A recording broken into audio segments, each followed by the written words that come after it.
안녕하세요. 2022년 8월 17일 슬기로운 신앙생활 곧 은혜와 사랑에 대한 41번째 시간을 시작합니다.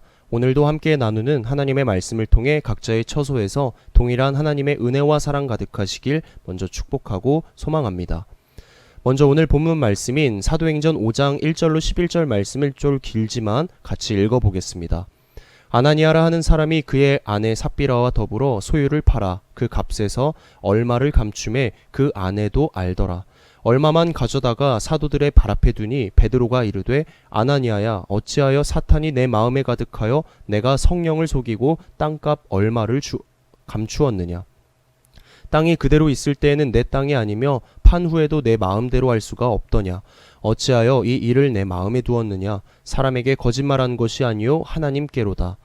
아나니아가 이 말을 듣고 엎드려져 혼이 떠나니 이 일을 듣는 사람이 다 크게 두려워하더라. 젊은 사람들이 일어나 시신을 싸서 메고 나가 장사하니라. 3시간쯤 지나 그의 아내가 그 일어난 일을 알지 못하고 들어오니 베드로가 이르되 그 땅 판값이 이것뿐이냐. 내게 말하라 하니 이르되 예 이것뿐이라 하더라.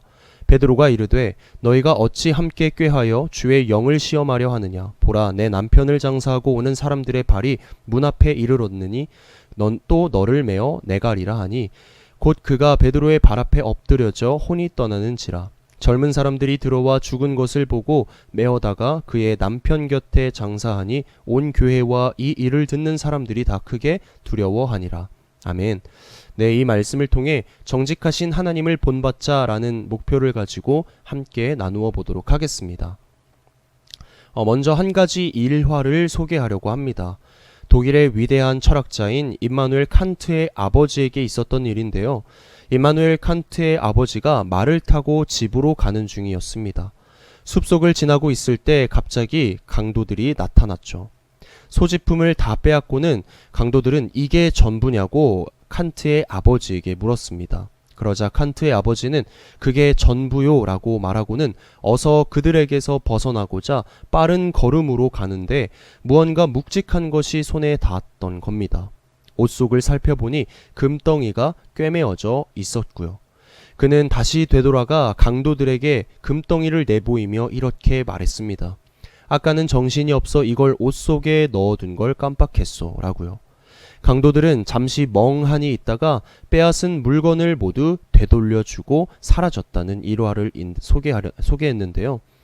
이를 통해 우리는 정직함이라는 것이 오히려 강도들을 당황하게 만들었고 이내 자신들의 나쁜 행동에 대해 돌아보게 만들었음을 알 수가 있습니다. 현대사회는 정직한 사람들을 보고 바보 같다, 어리석다 라고 하지만 실은 가장 강한 힘은 바로 정직함이라는 것을 깨달을 수가 있는데요. 하지만 오늘 본문에 등장하는 아나니아와 삽비라의 모습에는 이 정직함이 없었기 때문에 결국 큰 사단이 나게 되는 것을 우리는 말씀을 읽음으로써 알 수가 있죠. 이 정직함이라 함은 하나님의 성품 중 하나입니다. 고로 하나님의 청지기로 살아가는 우리 역시 갖춰야 할 중요한 성품이자 의무 중 하나가 바로 정직이라는 것은 아마 다 알고 계실 겁니다. 이 정직은요, 마음의 거짓이나 꾸밈이 없이 바르고 고듬이라는 사전적 의미를 가지고 있으며 이를 그리스도의 인의 시각으로 볼 때 정직한 자는 곧 좌우로 치우치지 않고 오직 중심이 되는 하나님의 말씀을 따라 사는 마음이라고 의미합니다. 어떻게 여러분은 하나님의 말씀을 따라 사는 정직하게 살아 또 하나님께 영광 돌리는 삶을 살고 계십니까? 그런데요, 실은 사람이 10분 동안 오고 가는 그 짧은 대화 속에도 적어도 한 번 이상의 거짓말을 하며 평균 2.92번의 거짓말을 한다는 심리학 연구가 있을 정도로 이 사람에게 있어서 항상 정직하기란 말처럼 그리 쉬운 일은 아닙니다. 오히려 이 정직과 반대되는 말인 거짓을 말하기가 더욱 쉽죠. 하지만 성경은 이 거짓을 말하기를 하나님보다 더 자신을 높게 생각하는 교만이자 하나님을 배반하는 행위인 우상숭배나 복술, 주술과 관련되어 사용했으며 또한 하나님이 말씀하지 않으신 것을 하나님의 이름으로 속여서 예언하는 이 거짓을 금했고 거짓 고소와 거짓 증거 역시 경계했다고 기록되어 있습니다. 따라서 그리스도인인 우리는 잠언 14장 11절에 기록된 것처럼 악한 자의 집은 망하겠고 정직한 자의 장막은 흥하리라 라는 이 말씀처럼 정직한 자를 결코 외면하지 않으시고 흥하게 하시는 이 하나님 앞에서 나의 죄를 솔직하게 인정하고 회개할 줄 아는 삶, 그래서 정직한 삶으로 가는 길로 걸어갈 수 있도록 우리는 늘 자신의 말과 행동을 돌아볼 줄 알아야 합니다. 다시 말씀으로 돌아가 보면요, 처음 예루살렘 교회 성도들은 사도들이 전하는 복음을 잘 듣고 또 큰 은혜를 받아서 그들의 마음과 삶 속에는 하늘나라가 이루어지고 있었습니다. 그들은 그동안 움켜쥐고만 있었던 재물들을 아낌없이 가난하고 부족한 형제와 자매들을 위해 한마음 한뜻으로 섬기며 사용하기도 했고요. 얼마나 멋진 일입니까? 이로 인해 교회는 사람들로부터 큰 칭찬을 받게 됩니다. 그런데 이런 모든 것들이 한 번에 깨져버릴 만한 사건이 발생하죠. 아나니아와 삽비라라는 부부가 땅을 팔아 교회에 내어놓으면서 일부를 전부라고 거짓말을 하려고 하다가 하루아침에 목숨을 잃는 사건 말입니다. 우리는 하나님께서 이 일을 두고 이렇게 죽음이라는 극단적으로 처리하신 이유를 생각해 볼 때 모두 헤아릴 수는 없지만 이 사건을 통해 몇 가지 반드시 깨닫고 명심해야 하는 것들을 함께 살펴보려고 합니다. 첫 번째로 거짓을 포함한 이 죄라는 것은 우리가 생각하는 것보다 훨씬 더 무겁고 심각한 문제라는 것인데요. 우리는 사람들이 하나님 보시기에 크고 작은 죄들을 저지르면서도 당장에 그 자리에서 죄에 상응하는 대가나 벌을 받지 않는 것을 목격하거나 경험하곤 합니다. 그렇다고 하나님께서 그런 죄들을 가볍게 보시느냐? 아니요. 오히려 하나님께서는 이 사람의 죄를 우리가 느끼는 것보다 훨씬 더 무겁고 심각하게 여기십니다. 왜냐하면 하나님께서는 거룩 그 자체이신 분이기 때문입니다. 그렇다면 왜 그런 죄들을 그냥 보고만 계실까요? 그것에 대해서 두 가지 이유를 들 수 있을 것 같습니다. 첫 번째로 하나님께서는 죄인임에도 불구하고 먼저는 우리를 사랑하셔서 오래 참고 기다리시는 분이기 때문이고, 둘째는 결국 하나님께서는 모든 것을 바로잡고 판단하실 것이기 때문입니다. 사랑과 자비의 하나님께서는 징벌하시기보다도 용서하시기를 원하십니다. 그러나 끝까지 회개하지 않고 돌이키지 않는다면 그날이 언제인지는 아무도 모르지만 죄를 바로잡으시는 날은 반드시 오게 되어 있다는 것이죠. 따라서 바라기는 오늘 우리 주변에서 이런저런 심각한 잘못을 저지르고도 아무렇지 않게 살아가는 사람들을 보면서 은연중에 죄를 가볍게 생각하지 않도록 늘 주의하며 살아가시기 바랍니다. 오히려 우리는 그 와중에도 오래 참고 기다리시는 하나님의 모습을 볼 수 있어야 하며 또 반드시 모든 것을 바로잡으실 공의의 하나님의 모습을 볼 수 있어야 합니다. 우리는 그리스도인이라고 해서 죄가 완전히 단절될 수가 없죠. 죄는 늘 우리 도처에 있어서 언제든지 우리에게 빈틈만 발견하게 되면 침투하려고 하기 때문에 이 죄를 절대로 가볍게 여기지도 말고 허투루 생각하지도 말고 더더욱 그리스도인답게 하나님 보시기에 합당하시고 기뻐 받으시는 모습으로 살아가는 우리가 되어야 하지 않겠습니까? 그래서 요한계시록 21장 27절에 기록된 것처럼 무엇이든지 속된 것이나 가증한 일 또는 거짓말하는 자는 결코 그리로 들어가지 못하되 오직 어린 양의 생명책에 기록된 자들만 들어가리라 라는 말씀과 또 이사야 26장 7절 기록된 것처럼 의인의 길은 정직함이여 정직하신 주께서 의인의 첩경을 평탄하게 하시도다 라는 이 말씀처럼 하나님을 본받아 정직한 자만이 걸어가고 들어갈 수 있는 하나님 나라의 참된 백성 되시기를, 그런 저와 여러분 되시기를 주님의 이름으로 먼저 축복하고 소망합니다.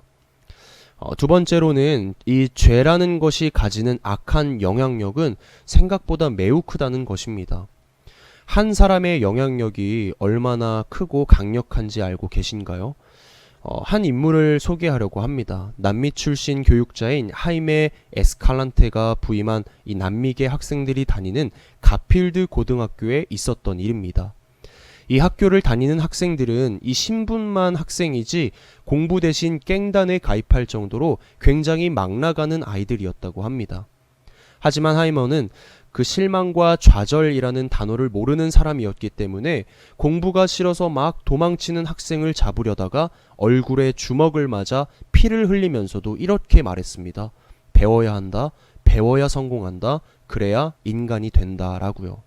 이런 하이머의 열정에 두 손 두 발 든 아이들은 구구단도 모르는 상태에서 이 방학 동안 하이머에게 고등수학을 배웠고 결국에는 아무것도 몰랐던 이 학생들이 전국 고등학교에 2%만 지원할 수 있는 고등수학 시험에 전원 합격하는 쾌거를 이루게 됩니다.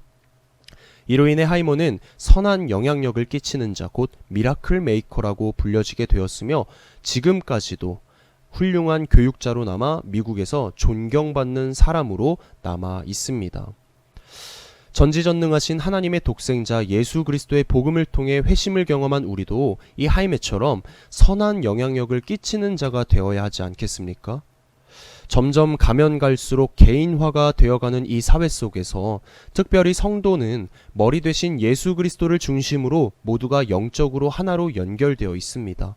그래서 한 몸이라고 말하지 않습니까? 때문에 성도 한 사람이 교회 안에서 죄를 저지르게 되면 그 죄가 밝혀지든 밝혀지지 않든 그 악한 영향력은 교회 전체에 미치게 되어 있습니다. 사람은 몰라도 하나님은 다 아시니까요. 또 그 죄를 저질러 악한 영향력을 끼친 사람을 통해 교회의 시선과 교회의 이미지가 실추하게 될 테니까요. 그래서 사도 바울은 이렇게 말했습니다.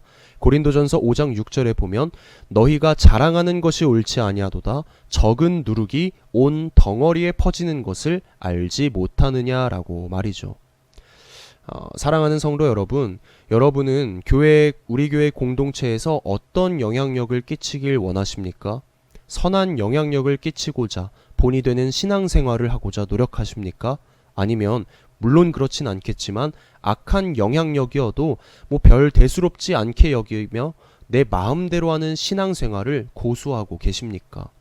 바라기는 교회의 머리 되신 예수 그리스도의 모습을 본받아 나로 인해 우리 대광교회 공동체에 선한 영향력이 퍼져나갈 수 있도록 하나님 앞에서 신실하고 진실된 정직한 그리스도인 되시길, 그런 저와 여러분 되시기를 주님의 이름으로 축복하고 소망합니다.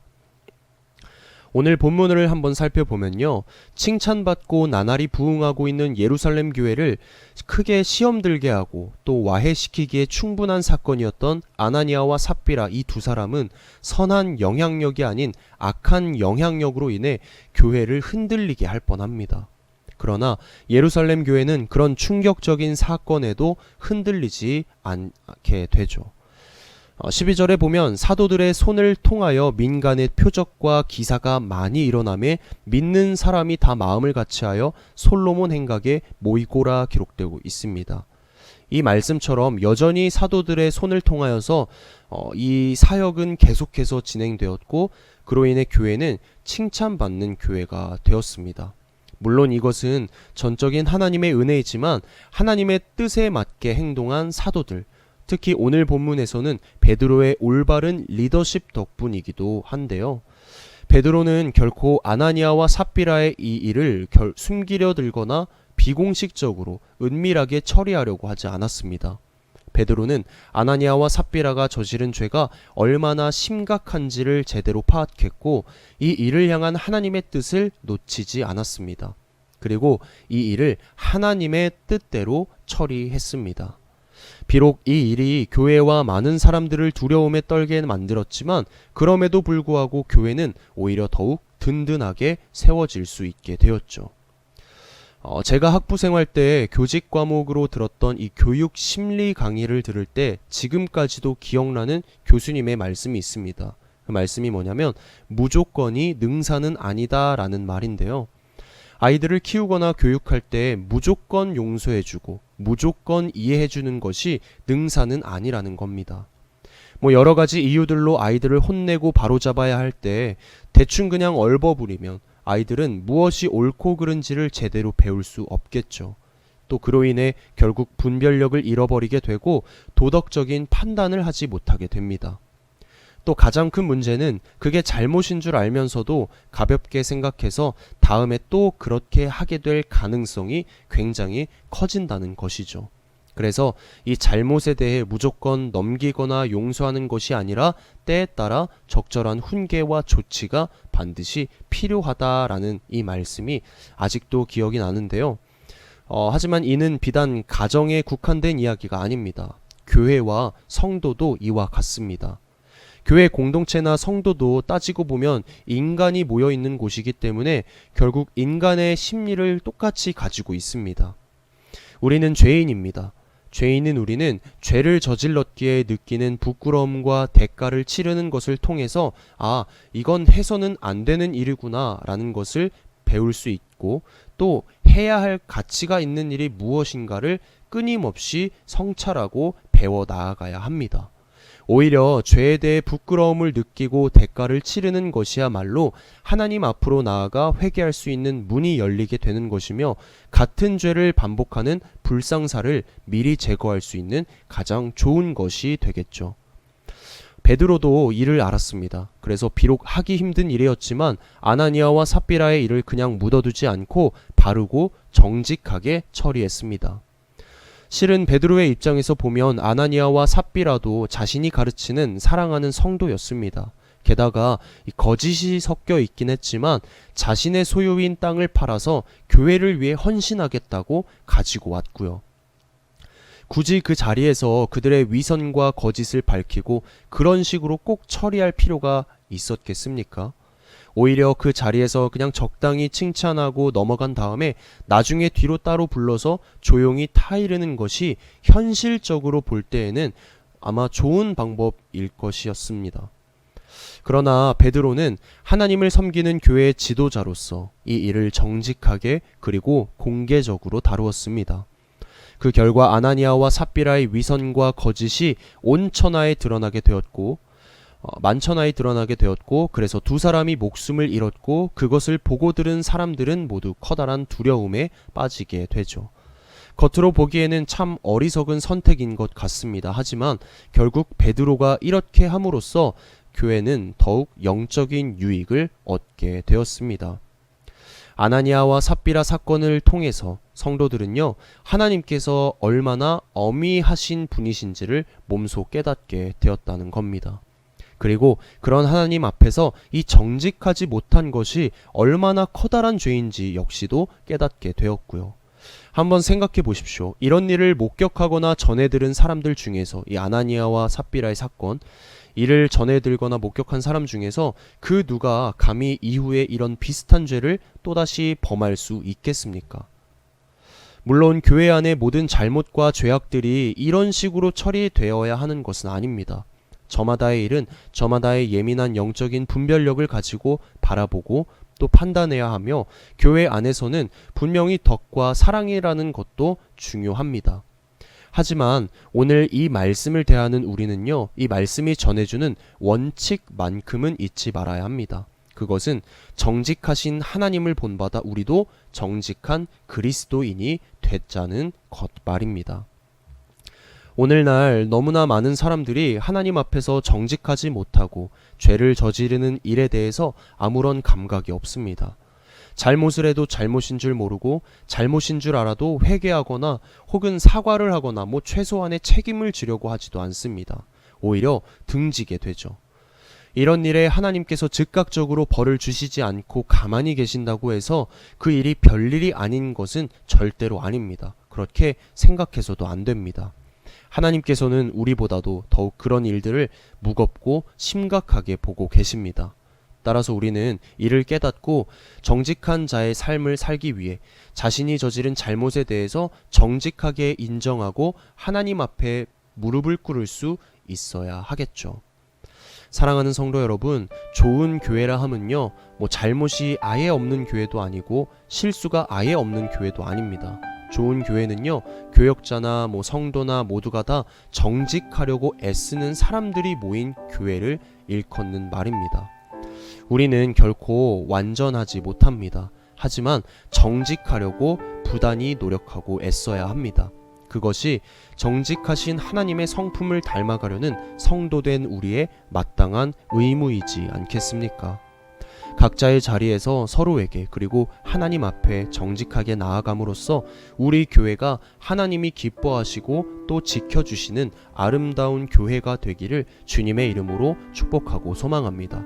그래서 누군가가 우리 교회를 바라볼 때, 누군가가 우리 교회에 대한 소식이나 이미지를 들을 때, 아, 대강교회는 정직한 교회구나 라는 이런 대명사가 붙을 수 있도록 정직한 그리스도인으로 나아가는, 또 알면서 삶으로까지 쭉 이어지는 그런 저와 여러분이 되어가는 것은 어떨까요? 그런 저와 여러분 되시기를 다시 한번 주님의 이름으로 축복하고 소망합니다. 기도하겠습니다. 사랑이 많으신 아버지 하나님, 오늘도 우리에게 말씀으로 다가오셔서 이 말씀으로 하나님의 은혜와 사랑을 깨달을 수 있게 하심에 깊은 감사를 드립니다. 우리 마음에 정결한 마음을 주시고 정직한 영을 새롭게 하셔서 하나님의 성품을 조금이라도 닮아가고자 부단히 노력하는 우리가 될 수 있도록 인도하여 주시옵소서. 하나님 앞에 부끄럽지 않은 삶, 하나님 보시기에 기뻐 받으시는 합당한 삶이 오늘 우리 가운데 가득하기를 소원합니다. 이 땅을 살아가는 동안에 변치 않는 정직함을 허락하여 주시옵소서. 그래서 우리 교회가 누군가로부터 소개되어질 때 이 교회는 정직한 교회다, 또 정직한 성도들이 모여있는 공동체다라 소개되어질 수 있도록 주여 붙잡아 주시옵소서. 오늘 말씀 잘 붙잡고 다가올 주일을 기뻐하며 기대하는 우리가 되기를 소망하며 감사드리며 주 예수 그리스도의 이름으로 간절히 기도드립니다. 아멘. 네, 수고하셨습니다. 우리 다음 시간에 뵙겠습니다. 안녕.